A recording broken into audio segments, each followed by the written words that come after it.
It's the Daily Dog. But Michael McGlynn, thank you for joining us today. When I looked you up, it said Irish composer, producer, director, founder of Anuna and M'ANAM. Am I getting those pronunciations correctly? You're getting Anuna right, but I think M'ANAM is a different thing altogether. Anuna is an Irish word, which has been the same way. For example, the Irish singer Enya, her name has been bastardized to make it pronounceable because her name is spelled Enya in English, but actually in Irish it's spelled Eithne, which is pronounced Ethna. Ethna, and that comes over as Enya. Well, Anuna originally was Anoehna, but really it just got ridiculous because it's spelled A-N, second word, U-A-I-T-H-N-E. And absolutely nobody could pronounce it. Even Irish people could pronounce it. M'ANAM is different. M'ANAM is different. That is actually two words. Okay. Mo, which means my, okay, and M'ANAM means soul. Okay. And together they are spelled M with a little apostrophe, A-N-A-M, which you say M'ANAM, which is my soul. Yeah. So well, it is interesting names, the whole story. I could keep talking about them forever, but we don't have time. Well, we're going to get into it a little bit, but I want to start back in 1987. I read that that's when Anuna was founded while you were in college in Ireland. So what led you to create this group? That's a really good question. Music to me had always been very straightforward. I either liked it or I didn't. And I never was able to genreify or to categorize the music I listened to. Okay. In that when I would, for example, I'm sure you probably are too young. You're probably too young. You're probably too young to remember mixtapes. I'm sure you're not. Yeah, I made a few mixtapes. For me, okay. I know what age you are then. For me, though, they were more like mixed CDs when we got burnable CDs. No. We didn't even. CDs were a distant dream when we were doing our mixtapes. And mixtapes were simple. We very often, I was trying to explain it to my kids the other day, but we had no access to different forms of music. And I remember listening to a late night new wave radio show here. And I heard a piece, a 16th century piece from the Montserrat pilgrimage songs, Maria Matrem Virginem. And I heard it being played on a station that played the Police and the Beatles and everything they could get in, a really eclectic mix, Susie and the Banshees, PIL, anything that was going, and they played it, or electronic or whatever. And here was this piece from the 16th century, and I recorded it. I only got 30 seconds of it. And it took me 15 years to find it. But nowadays, I just get Shazam, I'd listen to it, and there was no journey. Yeah. So music for me was about discovering little things. And Anuna is kind of like putting all those things together out of the accepted context. And that's the key issue. Because I was studying classical music. I had no background in it from my family. I had done piano very badly. I was really appalling at piano. And I decided I was going to do English, and music was going to be the subject I took because I was okay at it. I wasn't a genius or a child prodigy or anything like that. Okay. So I brought my sensibilities and my love of so much different music. And we were just talking about Renaissance, as you say, there, and Annie Haslam. And I would have one of their tracks sitting beside Debussy, Prélude de l'après-midi d'un faune, and then there might be Public Image, and then there might be Iggy Pop, or whatever was picking my fancy at the time. I never understood why you couldn't have all those things happening at the same time. And I still don't. And the good thing is that today, you don't have to. So we can make our own playlists now. You can make your own playlists. Yeah, that's it. So what was it how was it in the early days that led you to think that this ensemble that was newly created could be successful in sort of this lifelong passion and vehicle for you? Like, how did you like concertize and kind of get the name out? God, I've never been asked that question before. Never. And it's funny, but it's a very important question for any young person starting out. When is it that you decide that you're going to make this your life? Well, the answer then was, we lived in a very, very poor country, and I had a qualification, but I couldn't really do anything with it. I had no job really except part-time jobs.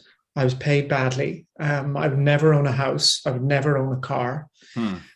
So when you ask somebody that question and say, well, what was your master plan going to be? This isn't America. In America, it's the land of dreams. You can be what you want to be. Well, we both know that that's not the case, really. But that's the ideal, that you go to America and you can make yourself.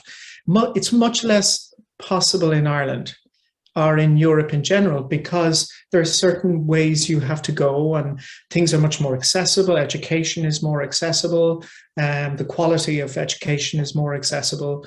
And as a result, everyone is kind of on a level playing pitch. But your dad's not a doctor, or your dad doesn't own his own company, or your mother doesn't run that, or whatever.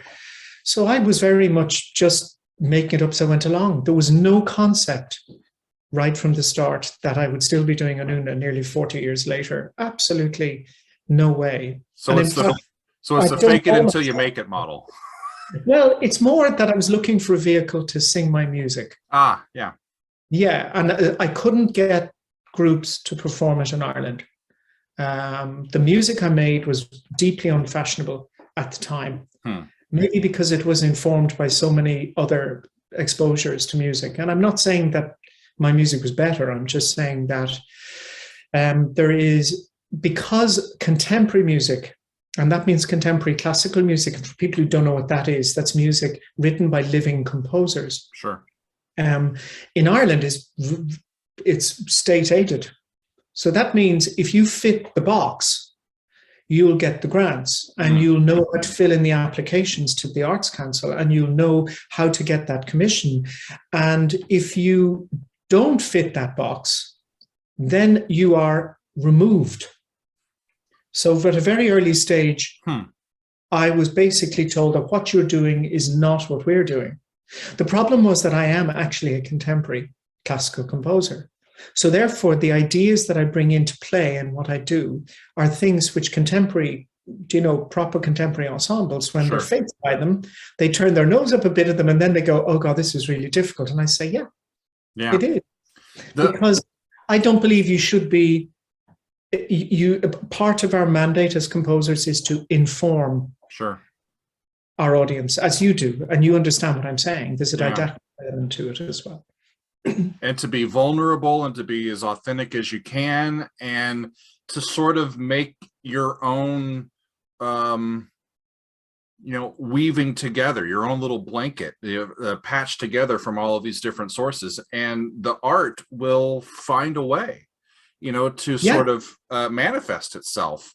Very, very true. With that, with that urge to drive forward. I will tell you this: my first introduction to Anuna, I remember buying Anuna Celtic Origins in the late 2000s, and that was I was a doctoral student in America at the time, and I love singing in choirs. I'm a choral bass, and I was really taken with your arrangements of existing folk and historic songs like Gaudete and Green Sleeves and Scarborough Fair. Green sleeves was all my joy, green sleeves was my delight, green sleeves was my heart of gold, and who but my lady green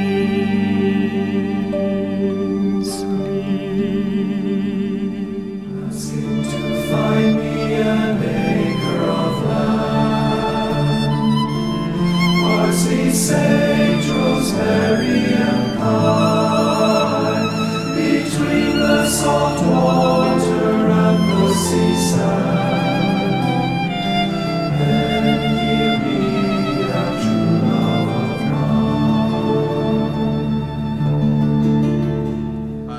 have a favorite from that album or any memories from that time period that really pop out? Well, that was actually not that long ago. That was about 2008. Hmm. No, it was 2007. It was. I think I bought it. Yeah, because I graduated with my doctorate around 2008, so it was right around that time that I found your music. It was very interesting. It was a very interesting project, Celtic Origins, because Anuna is like a chameleon. It, like behind me, you can just see here. Yeah. Unless you read Japanese, that is a no play we did in Tokyo about 4 years ago. And for the Celtic Origins, a couple of years ago, we were again in Japan performing on the soundtrack of a video game, and we've done a few of those. And then we'd be headlining, as we are in Leipzig, a classical festival in April. So again, it's this idea of going into boxes, and Celtic Origins was something where the opportunity came to make a PBS show, and that was the soundtrack of the show. Some of the songs were songs which were very much part of our repertoire already, but I created a few things on it. And as for having a favorite on it, well, I think probably it would have to be, I can't think actually. I don't know. I mean, I'd say Fionnghuala on it was probably a favorite, and that's the Scottish mouth music piece. Right. Because my brother John sang that on that. And I do enjoy listening to it. But a lot of it, it's actually Dulaman would probably the one. Dulaman. Yeah. I've sung an arrangement of that before, and it was one of the more fun ones to do.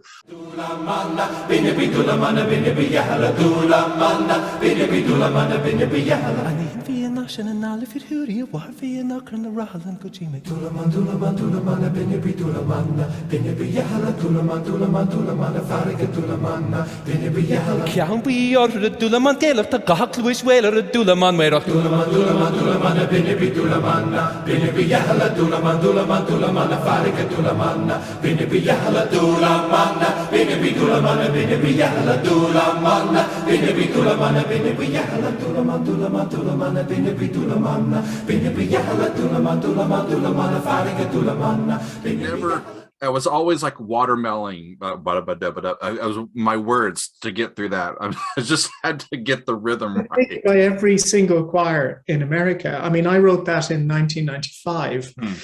And I just put it out. We were in the recording studio, and we are in the recording session, and I had written a song called Gianthri, which means happy song. And it started off with a piece called Gianthri, and then immediately jumped into Dulaman. And then I suddenly realized that we didn't have enough fast pieces on the record, so I cut it in half. So I made a piece called Gianthri and a piece called Dulaman.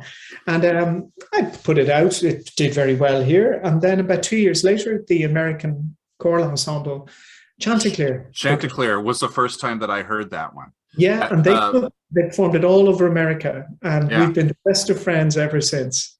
Yeah, well, that actually gets me. Another thing that I wanted to talk about is I remember, and it's been a long time since I've heard this album, but And on Earth Peace, a Chanticleer Mass. Ah, yeah. You were one of 5 different composers from around the world that contributed a movement to this sort of pastiche piece. So which movement? I think you did the Agnus Dei. I did, and it was interesting, but I wrote a big tune. And I remember it was very interesting when the album came out. There was a huge amount of praise for the record, but it was very disparate. All the movements were very different. But that movement got a particular amount of attention because it has this enormous melody, which I'm kind of good at melodies, but I remember some obnoxious critic in a San Francisco. You're more than kind of good at melodies. That's kind of one of your signatures. Come on now. Actually, it's really melodic. It's not melodies. It's modality. It's modality. And if people don't know what modality is when you restrict yourself to certain notes in a scale. Right. And what I tend to do, and you can have different modes, which means you can go da da da da da da da da, something like that, or even da da da da da da da da. That's another mode. And I tend to take modes and I put them one on top of each other. Okay. I hear them that way. And a lot of Irish traditional music is written in modes, and I would be very familiar with that. And do you of have a course, favorite combination? Like this mode on top of another one will just blow the roof off of the sound. I don't, because I actually have no idea what I'm doing. None at all. I haven't a clue what I'm doing. I'm actually, although I have a degree in music, I have actually got 2 degrees in music. I never studied composition. So Really? I've never been trained as composer. No, I've never had any. I think I did a course once here in Ireland where I did a week being told that everyone else's pieces were better than mine, basically. And then we had an extern composer who was a professional English composer. And he brought me in and he said, "You can sell your stuff. You're the only one here who'll sell it." And he was right. It's the people that hear it and want to hear it again. You know, that's the mark of a piece that really meets people. One of the ones, as I was reading in about you, that I have not heard but I'm curious about was the St. Francis cantata, and this was around the similar time, the late 2000s, for choir, tenor, soloist, and orchestra. It was commissioned by the Irish National Broadcasting Station. That would be like me getting commissioned by PBS here in America. That's not a small thing. And No. you said the text associated with Francis of Assisi, who I've used some of his writing before as text. Very interesting, isn't it? How did that come about, and what's the piece kind of based on? Well, I think the commission came in directly through the Louvain monastery. They were having celebrations at 800 years or something. I can't remember. It's so long ago now. Yeah. I was asked because, again, it's a sort of a weird thing, but I have no place in Ireland as a musician. So sometimes kind of people look around and go, well, we've asked all these other people to do everything. Who's left? And then someone says, is Michael McGlynn still alive? But it is such a rare thing. They very kindly asked me to write a cantata for Corn and Oak, which is a children's choir. Okay. And then there was a tenor called Robin Tritchler, and then the concert orchestra. But the problem is that my harmonic language is very odd. So put it this way, you get these big tunes, but they're sitting in this intense dissonance, because when I get hold of an orchestra, I don't have to concern myself with the way that ranges work or the way overtones work or whatever works or whatever I want. So very often you'll hear something of mine that is a great tune, and then the chorus will come in and it sounds like a shower of orchestral musicians being pushed down the stairs. And it never got another performance. And really? Well, my stuff anything I write within the classical genre tends to get one performance, and that tends to be the way in Europe. It reminds me of my dissertation. I wrote a Requiem Mass, and I actually patterned it after the Duruflé model. It's still one of my favorite pieces. And so I'm like, well, if I'm going to write a piece for my dissertation, my degree is a Doctor of Musical Arts. So my DMA project, it's a performance degree. So I wrote the project was writing a major work. So I wrote a Requiem Mass, and it got performed exactly once. And I'm still very much proud of it, but it's one of these that never quite. Did you use the bits later on? It did stay with you. Have you used it? Have you dissected it and taken things from it? Yes, I have. In fact, I did. One of the middle portions of it is a Pie Jesu, which I've adapted for children's voices.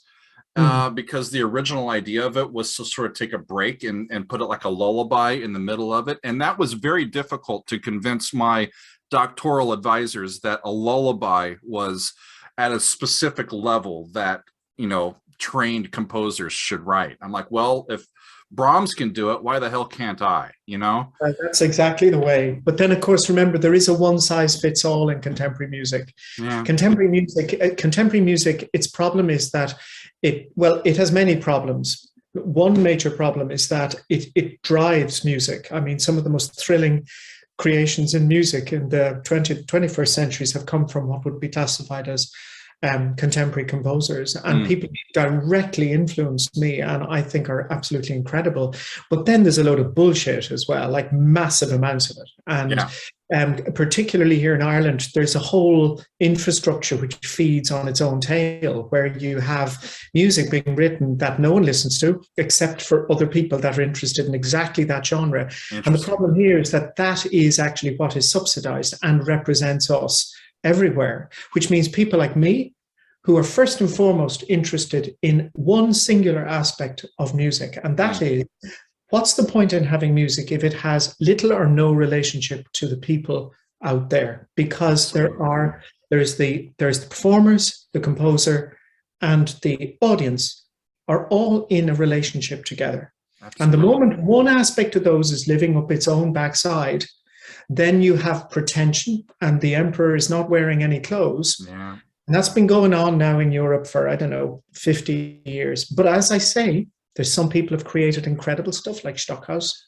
Right. That make you want to think and inspire you. And that's what contemporary music should be about. Yeah. I mean, for me, I think of it being music as a commodity that can be put in a box and put a bow on and sold. Yes. And then other people try to make similar commodities to put on the shelf, rather than music as art that's designed to be the expressive way that humans connect with each other, you know? Well, we have to think about something. For example, if Benjamin Britten was writing his Requiem, seeing as you're talking about Requiems, do you or I genuinely, honestly think that he wrote that so that it would be classified as a piece of art?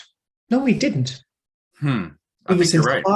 And hugely passionate about what he was writing about. So he was writing something that when it was performed in the context it was performed, people cried. It was a work of contemporary art. The Turangadilla by Messiaen.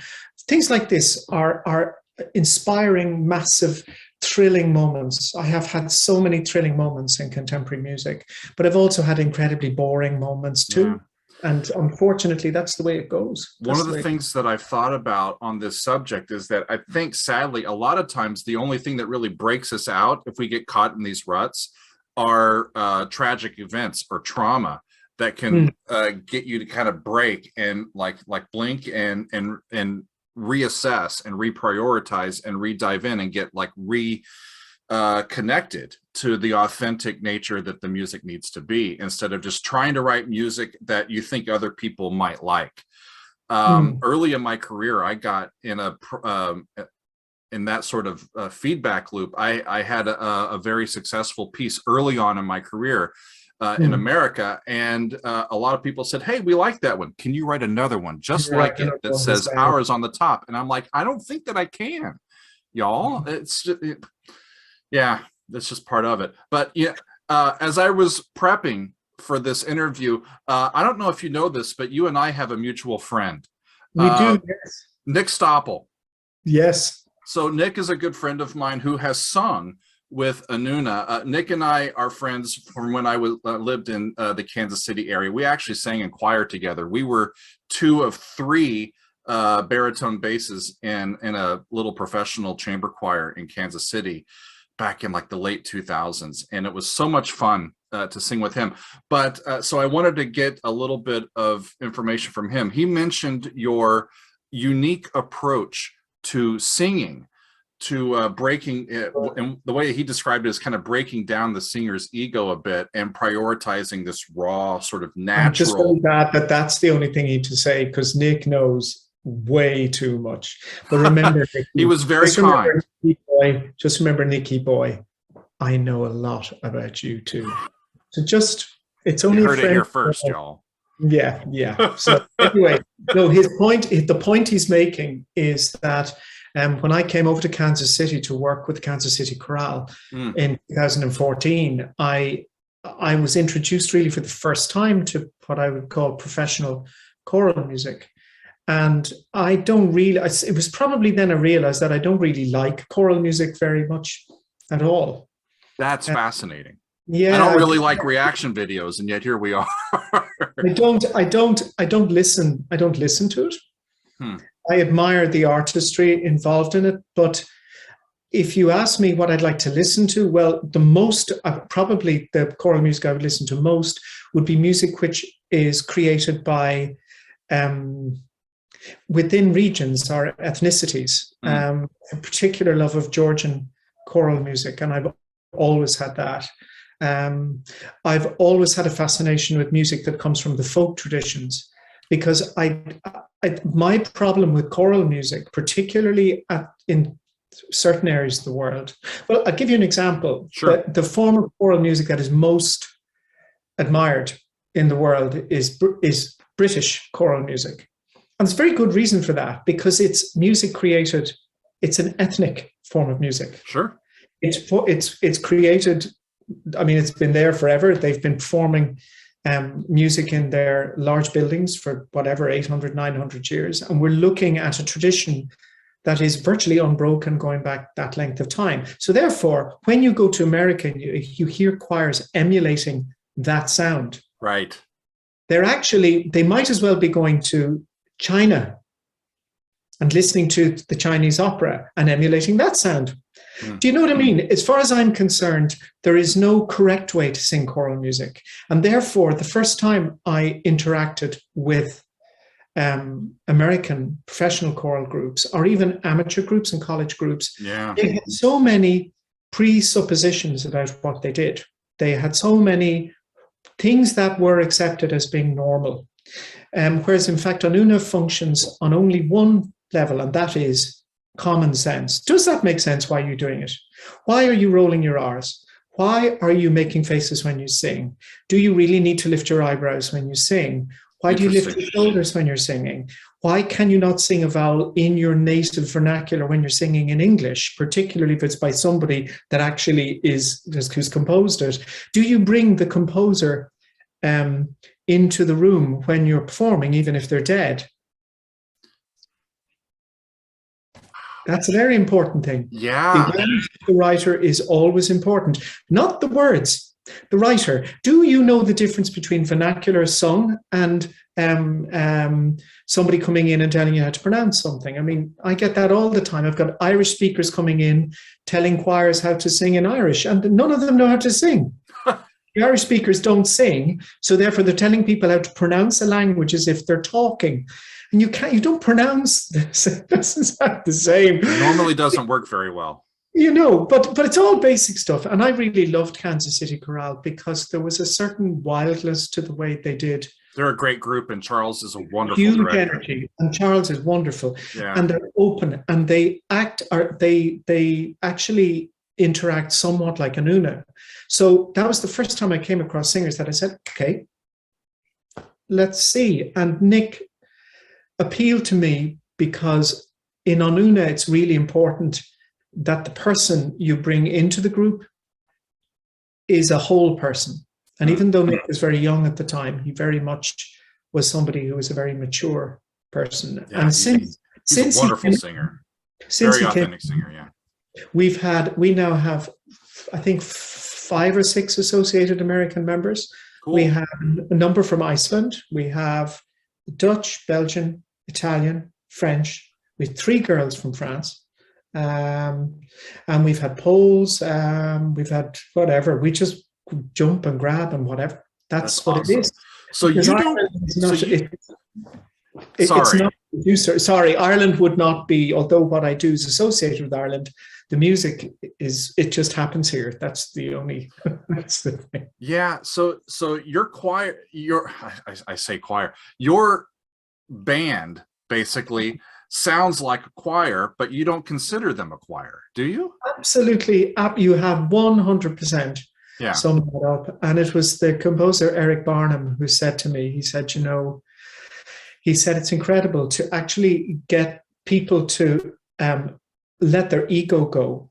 I think that's the key to Anuna. It's about being yourself in the context of the group, which, as we both know, is what a band is about. You are only as strong as the weakest member of the band. Every member of the band needs to be a functioning, positive, constructive member of the group. And that's what every choir should be, but they are not. Most are not. So as I look at a bunch of the videos that are out with Anuna, and I noticed that often you're singing along, but hardly ever, if any, have I seen a conductor. No, we've no videos of us conducting at all. Right. So good. Then my recollection is accurate. So can you talk a little bit about how does that work with like your approach to breath in the ensemble? How do they take the plunge as an ensemble to start the sound in the room where sound wasn't just a split second before? Well, you have to see the group forming live to understand it. Everything comes from the breath. There are only three things in choral music that are important. One is the breath, one is the word, and the other one is the intent. What is it you want to do? What is it you're trying to say? How are you breathing?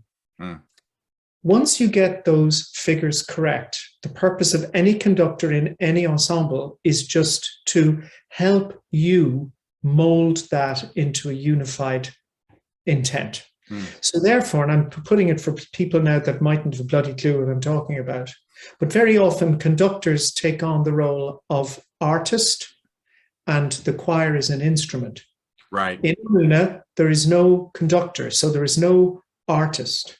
There is each one of you is an artist. So therefore, each one of us needs to, for a start, do the same thing.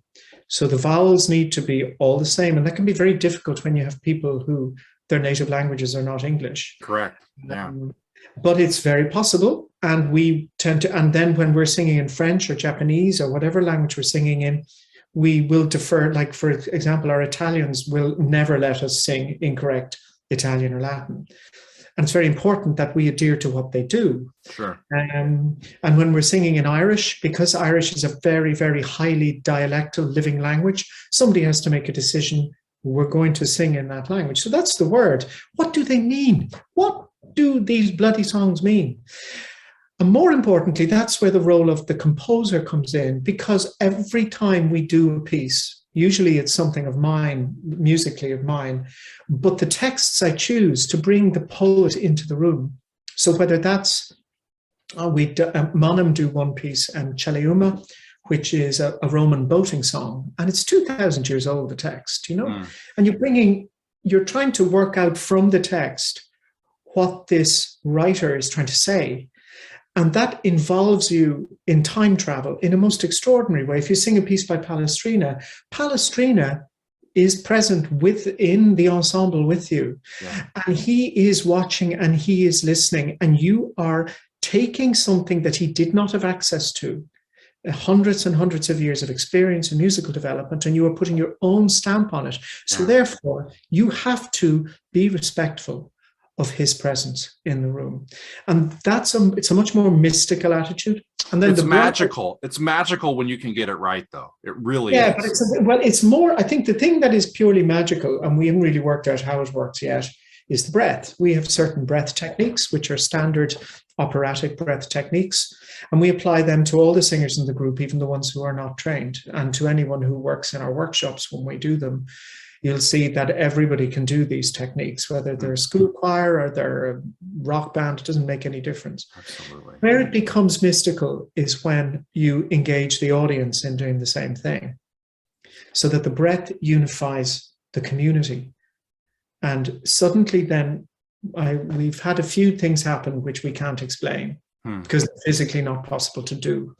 And we did one recently in Spain where I still don't know how we did it, because it's just like this energy level starts to hum, and it's that energy that people feel when they see Anuna. They're coming along to see what they think is some kind of a Celtic choir. Right. And then they have this experience which is so deeply profound. And they're going, what? I get these lovely emails. Dear sir or madam, I was at your concert. I came along to fall asleep because my wife told me I was going to a choral concert. He said, I've just been listening to all your CDs and I've got everything and I cannot believe. The point is, though, I can't stand choral music, but why am I obsessed with what you're doing? That's fascinating. So it's just music first and foremost. It's punk. It's punk. It's punk choral music. That's punk. That's awesome. I absolutely love it. You know, everything. Yeah, it's like we're going to go out here and we're going to sing the way that we know how to sing, because we have a point of view, and you're going to not have a choice but to join our energy. Yeah, you've got it. That's exactly it. Yeah. How important is venue to create these spaces and lighting? I see a lot of candles in some of your videos. How important is like how large the audience is, or how the spacing of the vocalists in the space? Talk about how you play with some of those specifics. That's a really good question. Well, let's say, for example, the first time we ever had to address that was in 2015, because up until then, you see, Anuna would sing really tiny venues, and then we would have amplification. And that meant that we could sing any venue and we'd do something moving around. And then we got contacted by the National Center for the Performing Arts in Beijing. And they asked us to come and do a concert there as part of a festival. And I think it's 2,000 seats, 2,500 seats. And they said the only contingency is there's no microphones. And there's only 12 of us. So if you think about it, you're singing in an acoustic space designed for 2,500, and it was jammed. Yeah. Absolutely jammed when we got there. And we sang the performance unamplified because we had to literally develop these techniques that we'd been talking about for so long. And it also helped that, I suppose at that moment, I decided that it was time now to advance on a lot. I think after Riverdance in 1994, where you've this association with this sort of Celtic new agey thing, I had lost interest in that within 2 years of doing it. I'm a classical musician, or at least I appreciate it and I love what we do. But it needs to grow. And I think then it changed. And a lot of the videos you'll have seen, all those singers there are very, very highly trained singers, whether they're in classical music or they're in other art forms, other genres. But the acoustic space is a very interesting thing, because key to Anuna is something that is absent in choral music in general, and that's ritual. We use ritual a huge amount. And the rituals don't have to mean anything. A ritual is what you make it. Sure.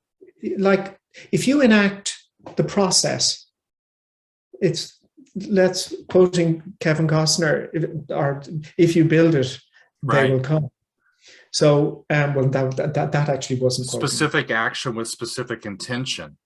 Yeah, you know, it opens up that that avenue, right? I remember the first time I ever saw it happen was I got the women in the group to, you see, one of the pieces we do involves creating a cruciform in the center, and you can do it on stage, you can do it in the middle of the aisles of a church or cathedral or wherever, in the middle of a concert hall or whatever.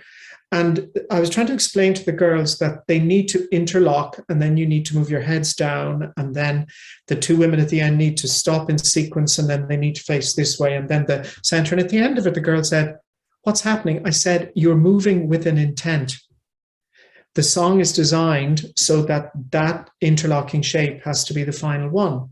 So that when people see it interlock, they don't know what's going on. They go, what's happening? There's something happening." And then also this idea of stillness and silence and nothing happening, people standing and nothing's happening, or people singing from the audience, but never in a random way. Everything is thought out. Something I hate more than anything else is choral music with movement. I can't stand it. Absolutely hate it. And maybe that's just my bias, but I have seen, oh no, I don't mean that. That comes from a religious source. That's people praising God. Right. It's a supplication. Do you know what I mean? I have a lot of time for that, I have to say, because that's movement that's within the music anyway. Right. But it's when you see somebody saying, now we're going to walk across the stage, and now we're going to do this, and now we're going to do that, and now you're going to stand here and you're going to do this.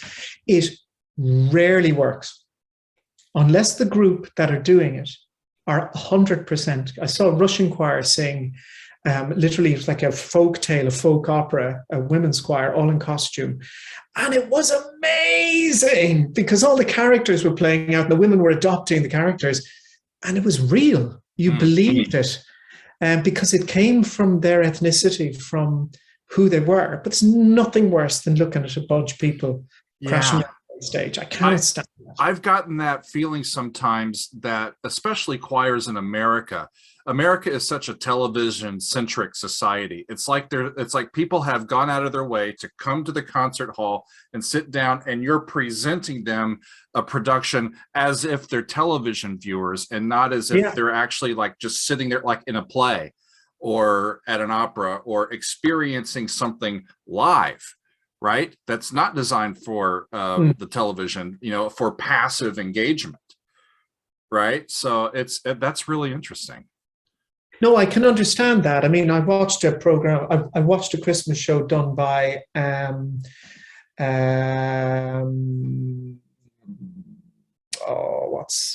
I should know the name. Anyway, it'll come back to me before the end. Anyway. But I was looking at a show recently on air from an American choir, and it was amazing because it's a very difficult thing to actually present. Is a bunch like a football team, the size of a football team. And they're on stage, and you might have two sets of groups, and you're moving them, and you have to get that choreography right. That has to look professional, that movement on and off, and that takes lots of practice. Sure. And it's individual practice. You know what I mean? So, yeah, because when it's done badly, the audience knows it, and you take them out of the immersive experience. Or like, oh, these guys didn't practice that, or the audience, you get the energy in the hall completely changes. Right. Yeah. That's interesting. Yeah. No, I would be a great advocate of correct presentation, but I do think that choral music is you see, you cannot underestimate how much it inspires young people, particularly when they're in high school and go to college and they sing in choirs, how much that act of singing together means to them. I mean, it's why I have so much time for Pentatonics, because the first time I saw them, it was they were singing Telephone by Lady Gaga. And there was only three of them, and there was some kind of a big high school event, and it must have been the school that they were in, and the three of them come out and they sang that. And I thought, that came out of the choir. And then I went to see them here in Dublin, and they were singing Christus Factus Est by Bruckner as part of the show, because and recently, Hosier, a lot of people would probably know him in America. He's a very successful artist there. He was in Anuna for many years, and he posted up. I didn't know that. That's cool. Oh yeah, he was in the group for about 4 or 5 years. But he posted up at Christmas a couple of years ago that he was asked what his favorite Christmas carol was, and he said, "Well, I sang the Coventry Carol." He would never have been exposed to that if he hadn't been in Anuna. And we cannot underestimate the effect that choral conductors and choral ensembles have on musicians and artists, and even ordinary kids that go on into business or whatever, that those moments are so important to them. And it's so easy for me to be cynical about not liking choral music. I adore the idea of people singing together in a community. I don't like most of what I see as choral constructs because it is too rigid. And sometimes it has to be that way. But they have created a business model, right, which only this works. And when you come in from outside, everyone goes, "Oh my God, you can't do that. Oh, that's amazing." And you go, "No, it's not amazing. It's not amazing at all." And that a lot of that falls at the feet of the institutions that propagate, I would say, probably just Western choral music. Yeah, and the ego of and personality of the director, the person in charge. Well, I have to be honest. I rarely meet conductors that I can throw that at. But I would say I meet a lot more conductors who are like that than I do people that are obviously like that. I think it brings out the worst aspects sometimes in some people, where it's all about control and their vision and what they want. And in fact, I would be the opposite. I think every single artistic decision that is made needs to come from the whole, and it needs to be discussed. An Anuna rehearsal, everyone just talks all the way through the rehearsal. They never stop talking. but they're talking about their view of what they're doing, and they're each one going, well, if I do that in this vowel, and will you do that, and where are you going to breathe, and what's this, and should we be putting a shape there? And they'll very often stop the rehearsal. Anyone can stop the rehearsal and say, that's terrible, it's really boring. We need to, and the cool thing is, we never do two performances the same. That's neat. We've never ever done two performances of a song where people have come up and said, well, there we go. That was the same as the last one. So with that dynamic, I mean, Anuna is 12, 14, 15 people. If you had an ensemble of 40 or 50 or 60 vocalists, can that aesthetic still really thrive? Like, is there yeah. But I think it can, but you've got to then look at the participants. You see, the problem is, it's why people are singing is the issue. Some people are singing because choral music is the thing that it makes their life happen. Other people are singing because they want to meet other people and get off with your man in the third row. Other people are singing because they like singing with other people. Other people are singing because there's no television on a Friday night, that they want to watch.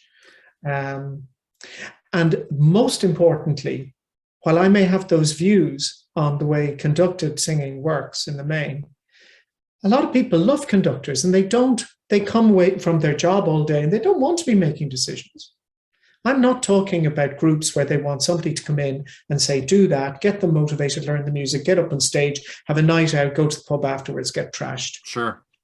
That's the whole point. That's a different motivation to mine. And the singers in my group are in because it's a bit of an addiction. They are very highly brilliant people, all of them. And very often I'd be completely silent in rehearsal because I have nothing to say. They're just running it. I don't need to say anything.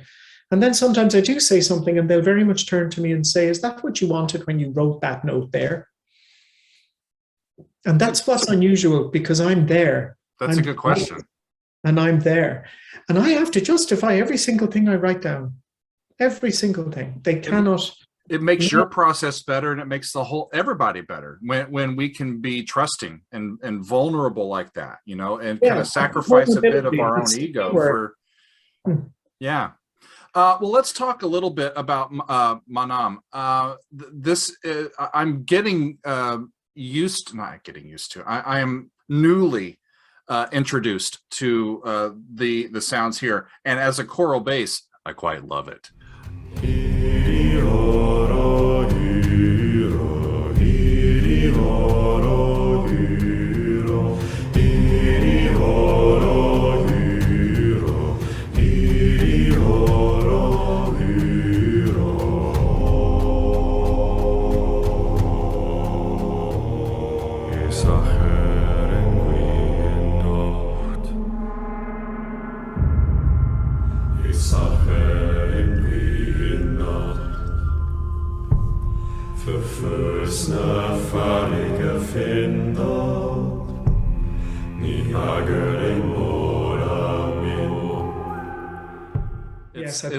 It's so cool.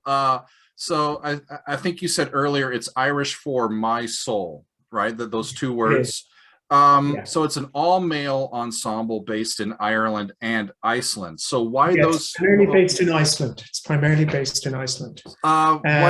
What's the connection there between those two areas? Well, it's really pedantic. In 2015, Icelandair introduced the first direct flights to Iceland. No, it wasn't Icelandair, it was WOW Airlines they were. And I've looked at a few WOW things to see how cheap I might be able to fly to Europe with a stopover in Reykjavik. WOW have shut down. Yeah. But they're and the route until recently now, I think in April it opens up with another airline, but we couldn't get to Iceland. We used to see these strange half Irish looking people walking through Dublin, and they would have to come through the UK. So they'd come to London and then they'd fly to Dublin. But we didn't go there. There were very, very few Irish people ever went there. But 60% supposedly of their genetics is Irish. I'll be darned. So what you have are these extraordinary, it's our twin sister. Iceland and Ireland are really close to each other. They're the same size. They're exactly the same size, virtually exactly the same size. Iceland is much younger and we're much older. So we're soft and we're green. And Iceland is harsh and huge. There are these vast spaces on it. And I've traveled the world. And until 2015, one of my dreams was to go to Iceland. And in 2015, I flew there. And the first person I met was the person who let us in the door at the flat. And he looked like he was from County Clare. And he looked Irish and he was Icelandic. And I actually said to him, "Are you Irish?" He said, "No." I said, "You've definitely some Irish blood there in you." Because in Iceland, everyone either looks like Thor or like me. One or the other. They're kind of, and they've these their faces are very alien to ours in many ways, but our genetics are partially the same. Interesting. But what was fascinating was I found I had discovered the place that had been missing in my life. It had been missing. It was the part of my psyche that had been absent. So I went back a few times, and then we did a concert in 2017, and I got a message from, I had seen a video on YouTube of a band who were from, a vocal ensemble from the Netherlands and Iceland, and they're called Olga Vocal Ensemble. Okay. And they were singing my piece Duleman, of all things. And they did a bloody good job of it. And we were in Utrecht, where they were based in the Netherlands. And I said, "Come along to the gig. You know, it'd be great to meet you, say hello." So they came in and I met Bjarni Gudmundsson. And Bjarni is the guy that you see in two songs on videos, Derfje and Gunnars Holmi.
Both of those pieces feature this guy that looks like a Scandinavian god.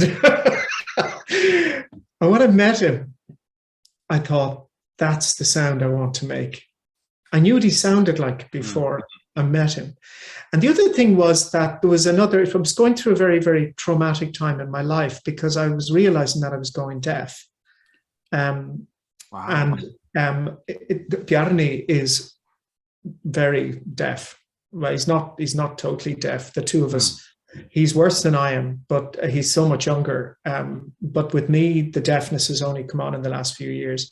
And it gets worse. It's getting worse every year, basically. And I don't know how bad it will go because I'm actually too young to be at the point I'm at. But Bjarni was great because I didn't know anyone of my age who was deaf. And he helped me a lot because he helped me through a lot. So we developed a very close relationship. And we both had this feeling about this strange connection. So then Philip Barkudorov came in, who's our bass. He's quite exceptional, Philip is. And from there, they just started coming in, Piotr, and we have a new singer coming in now for a concert next week in Dublin. They're doing Thor and he's a tenor. And then we have 4 Irish guys. And they don't rehearse together. They have to rehearse separately and then come together. Wow. Which is different to Anuna, I might point out, who don't rehearse at all. Except on the day of the gig. And that's awesome. Or maybe the day before, if we're lucky, we get the day before. I read about this documentary called from M'ANAM, Tales of Blood and Earth, that was premiered at Tampere Vocal Festival in Finland in last year. Is that something that's available that we could watch? Yes, it will be available. We're using this amazing video platform on Jam. It's called ONJAM, and we recently put up the Anuna Christmas presentation, Whispers of a Whisper of Paradise. Okay.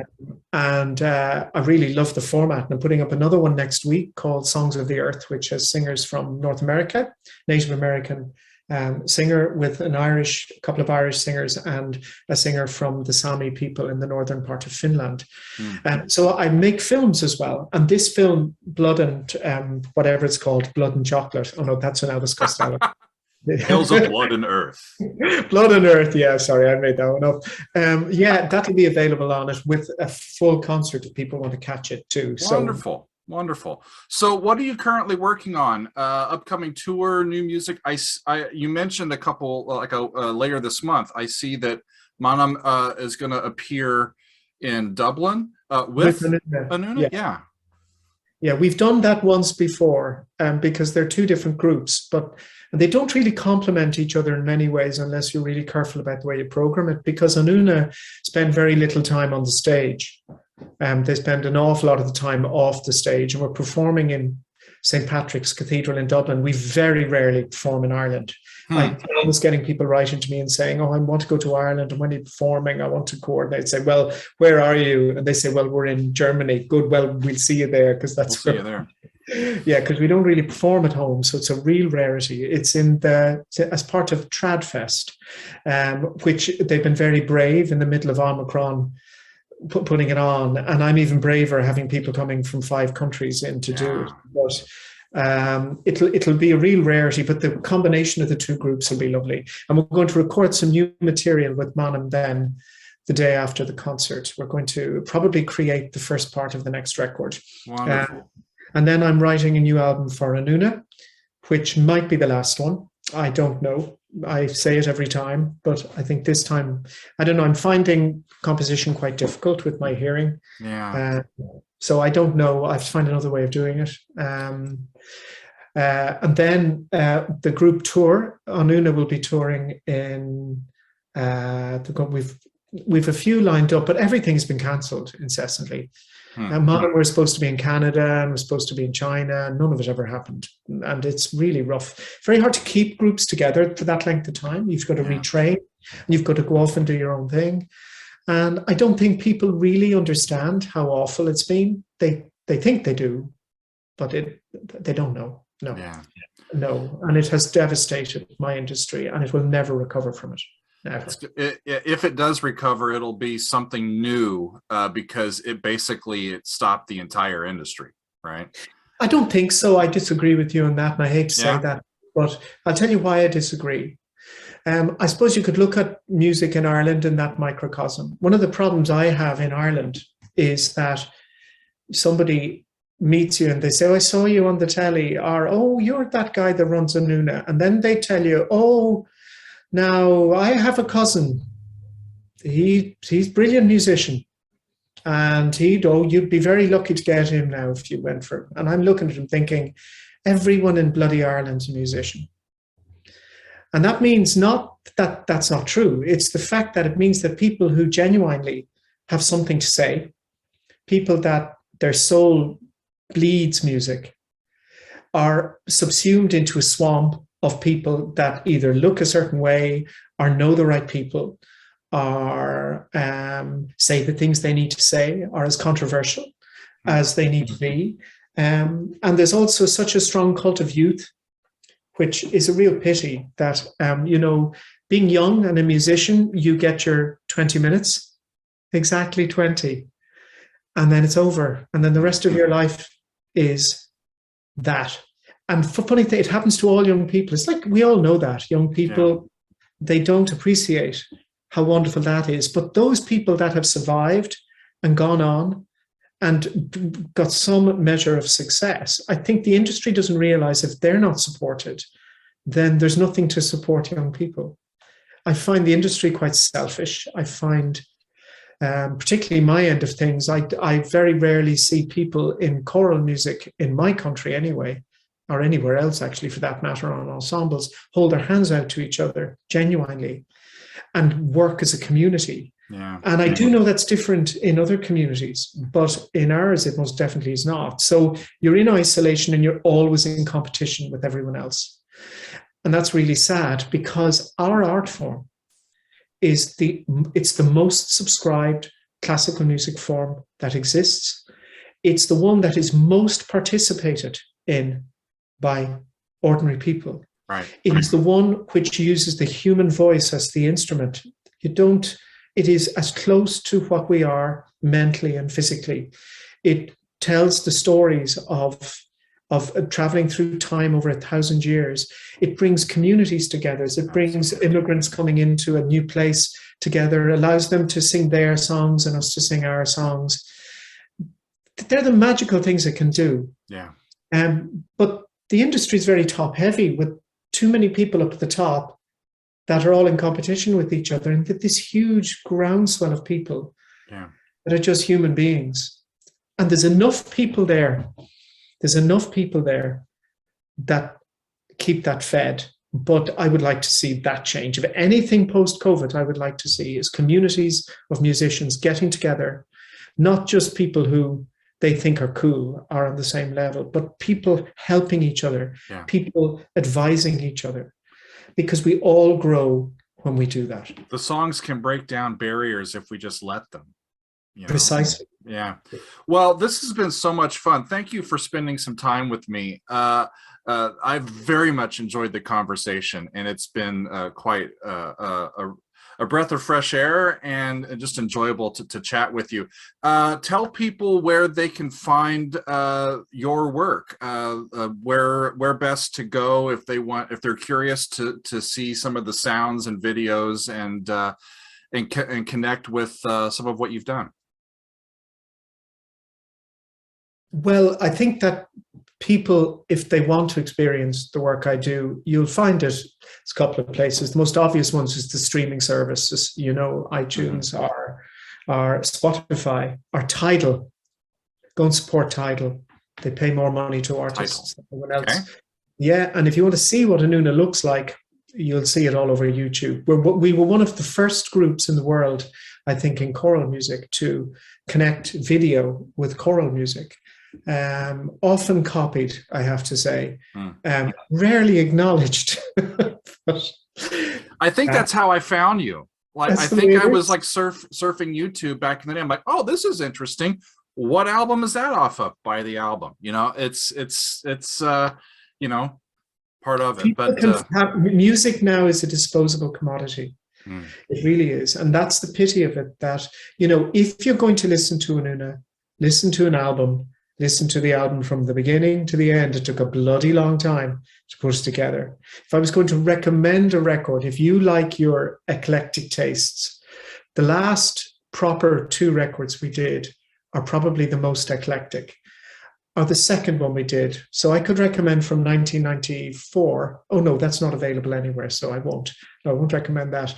I would, from 2006 would be Sensation. Sensation. It's French. Well, it's a French album, and then the last one, Revelation. Revelation is particularly the title track. If you want to see all about ritual and Anuna, the image of the 4 archangels holding back the end of time. That's pretty cool. Okay, you have me hooked. I need to check that one out. I don't think I know that one.